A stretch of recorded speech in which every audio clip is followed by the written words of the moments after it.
पराभूत उमेदवाराशी देखील तुम्ही चर्चा केलेली आहे. काय चर्चा झाली, काय सांगणार? अमरावती महानगरपालिकेतील निवडून आलेले भाजपाचे 25 नगरसेवक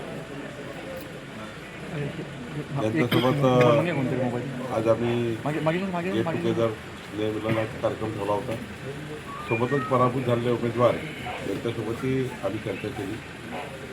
पुढील संघटनात्मक कार्य, त्यांच्या मतदारसंघात जनतेला कबूल केलेले विकासाचे कामं जरी पराभूत झाले तरी त्यांनी सुरू ठेवावे आणि सर्वांनी पुन्हा एकदा नव्या जोमाने कामाला लागावं याकरता सर्वांनी संकल्प केला आहे.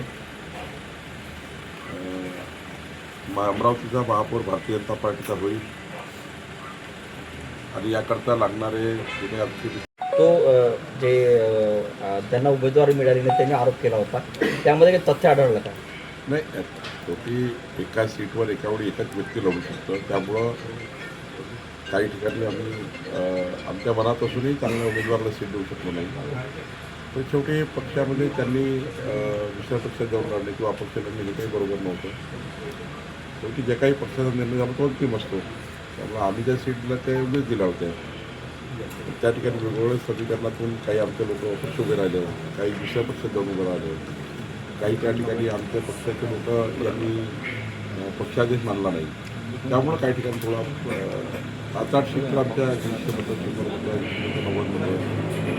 म्हणजे 15,000चा 20,000चा प्रभाग त्यातनं फार थोड्या कमी मतानं 70-80 मतांनी 90 मतांनी सीट गेलेल्या आहेत. 8-9 सीटचं नुकसान आहे तर आम्हाला 200 मताच्या आत झाला आहे.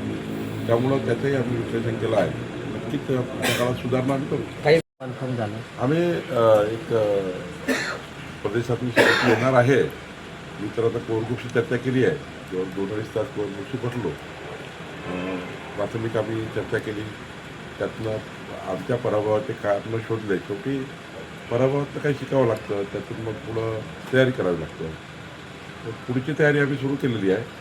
पण अजून काही जे पराभूत नगरसेवक आहेत त्यांचे व्यक्तिगत मतं सर्व घेणार आहोत. एक प्रदेशाकडनं समिती येणार आहे की त्या ठिकाणी या सर्व विषयात शेवटी केवळ या कोरग्रुपची चर्चा नाही, पण प्रभागातील महत्त्वाच्या भारतीय जनता पार्टीच्या नेत्यांशी, कार्यकर्त्याशी त्यांचं मत जाणून घेऊन एकंदरीत पराभवाचं विश्लेषण आम्ही करणार आहोत. तिकीट वाटप अशी देखील चर्चा आहे.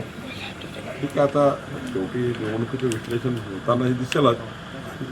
पण ही गोष्ट खरी आहे की अधिक चांगला समन्वय असता तर 4-5 सीट 8-10 सीट आम्हाला मिळवता आल्या. सर, जे लोक सोडून गेले, ज्यांच्यावर कारवाई झाली नगर, त्यांच्यासाठी दार खुले असतील का भाजपाचे? आता सध्या तर काही दार उघडे नाही आहे. पुढच्या काळात नवीन कार्यकारिणी आम्ही तयार करू. आमचे अध्यक्ष रवींद्र चव्हाणजी याच्याबद्दल आम्हाला त्यांच्याकडे आम्ही या ठिकाणी चर्चा करू. माननीय मुख्यमंत्री मोदयांशी चर्चा करू आणि अमरावतीमध्ये पुन्हा एकदा संघटनात्मक संरचना ही नव्यानं करण्याचाही प्रयत्न करू. साहेब, शेवटच्या प्रश्न नेतृत्व म्हणून महापौर दिसेल अमरावतीला? अमरावतीला आम्ही सर्व नगरसेवकांना विश्वास घेऊन, कोर कमिटीला विश्वासात घेऊन माननीय शेवटी आमचे मुख्यमंत्री, आमचे प्रदेश अध्यक्ष, मी आणि आमची टीम बसून चांगला निर्णय करू जेणेकरून अमरावतीला विकसित अमरावती करण्याकरता कुठल्याही पद्धतीने कोणतीही कमी राहणार नाही. सर्वसमावेशक, सर्वांना घेऊन चालणारा चांगल्या पद्धतीचा महापौर अमरावतीला मिळेल.